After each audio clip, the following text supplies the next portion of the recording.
This is CBS News Bay Area with Juliette Goodrich. Hello. It is hard to imagine an issue that is debated more than homelessness in San Francisco. Everyone agrees that people who are living on the streets need and deserve help. But there has been long-standing debate about encampments lining city streets, and tomorrow could be a step toward a major decision about whether the city can allow them. An appeals court will be hearing a case about that very issue. Now, since December, the city has been banned from clearing tents and campers from sidewalks that you see. It's all part of a lawsuit filed by the Coalition of Homelessness, accusing the city of illegally kicking people out of public spaces and throwing away their belongings. Toro Castano, who has experienced homelessness over the years, is one of the plaintiffs. Clothing that I used to keep warm, they would come, every day at 4 in the morning, 3 in the morning, immediately start grabbing things and spraying things down with water with no regard to what the ambient temperature was, whether we got wet, whether our things got wet. It was kind of terrifying. But opponents say the injunction is just fueling the economic doom loop. John Ramis heard from two people personally touched by this issue. One is fighting for justice, the other for survival. For some, San Francisco's homeless crisis is an important issue of constitutional rights. For others, it's the everyday reality of living with its consequences.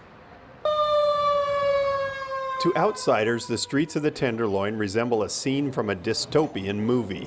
Ragged people, some literally bent from the ravages of fentanyl, spend their days on the sidewalks with nowhere else to go. Abdul Arama moved from Michigan 7 years ago to open his restaurant, the Yemen Kitchen. I heard about this in beautiful California. Everybody wished to come here. But when I came, I was really shocked. Over time, the atmosphere changed. Now Abdul spends his days cooking delicious food.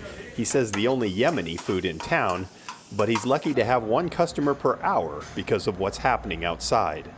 They're scared to come here. I heard a lot of people. They come and they eat. They put a lot of nice review and Yelp, but at the same time they say, oh, the rough area, neighborhood, you know, I cannot do anything about it. Just across the street, a police car cruised past a group of men sitting on the sidewalk smoking fentanyl. They can't do nothing. There's a police around in the corner. They see people laying down and they can't do nothing about it. So we have to deal with them. The city says its hands are tied thanks to a court injunction barring them from removing campers from the sidewalks. The order stems from a lawsuit brought by a group called the Coalition on Homelessness. But Executive Director Jennifer Friedenbach says officials are using the injunction as an excuse for doing nothing to solve the homeless crisis. So what we're trying to do with this lawsuit ultimately is we're trying to force the city to add more shelter beds and add more housing.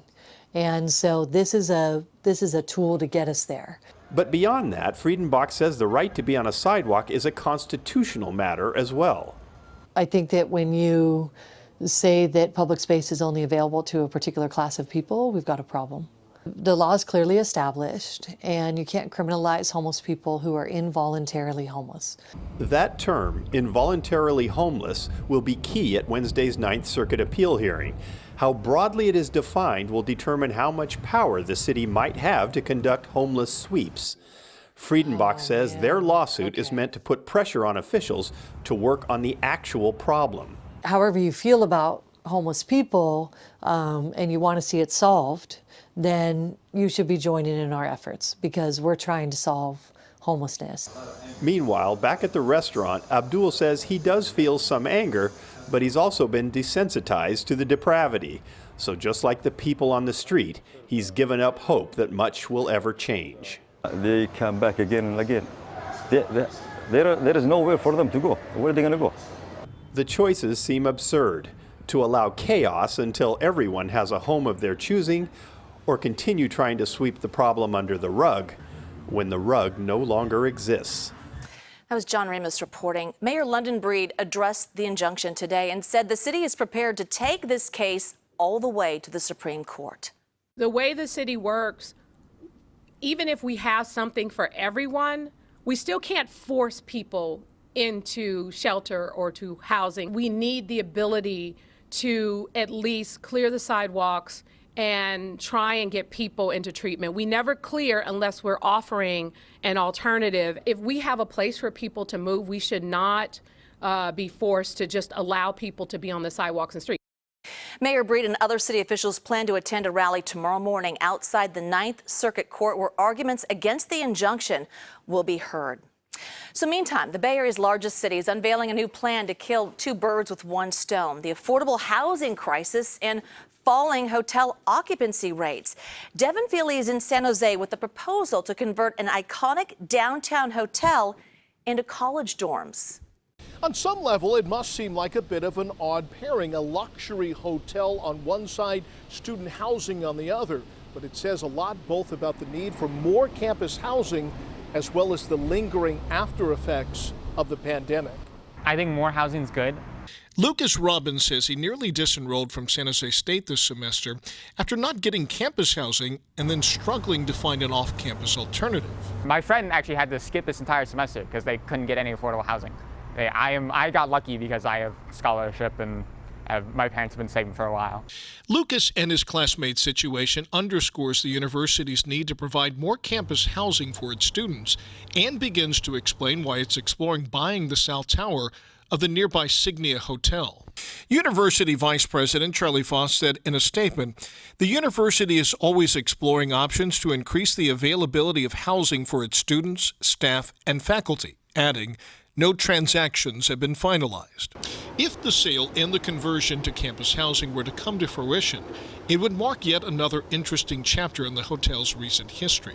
The former Fairmont Hotel was for decades the signature hotel in downtown San Jose, but filed for bankruptcy in March of 2021 during the pandemic. It would reopen under new ownership and a new name a year later. Well, I think it's evidence that the pandemic has introduced changes to economy, to society, certainly to the business sector. And those changes may be permanent. We're still sorting them out. But one of the impacts has been a significant reduction in business travel. The hotel's South Tower has 264 rooms. According to SJSU, the university has just under 4,300 campus beds, but there's about 150 students currently on a waiting list for campus housing. I really do like that we're at least trying to find solutions somewhere. Maybe that might not be the best place to put a student housing, but at least, we're trying to find somewhere. Students say they applaud the university's efforts to increase affordable housing in the face of a dire need. Adding more is good, and I still think that we should also be fixing what we currently have, but adding more isn't bad per se.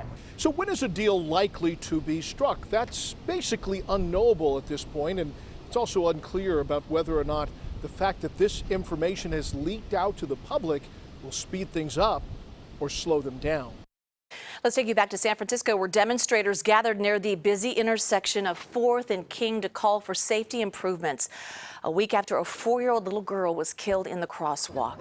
So the city has announced plans to remove one of the 2 right turn lanes and change the traffic signal to add a yellow arrow instead of a green light. But safety advocates say that is not enough. It still is going to put conflict between people and cars, and so we really are asking them to design this intersection so that there is adequate time for people to cross and then cars could get their turn. And the city is also reassessing dozens of similar intersections with double turn lanes. A record number of expensive disasters depleting FEMA's funds. If the next one happens here, will there be anything left for us? All those billion-dollar disasters so far this year, and it's only late August. Temperatures today return to pretty close to what's normal for this time of year. How's that for a change? We should get down to normal humidity levels as we head through the next couple of days as well. Details coming up in the First Alert forecast. And take a look at this scared little kitten is safe tonight after a harrowing adventure on an East Bay freeway. There it is. We'll explain coming up.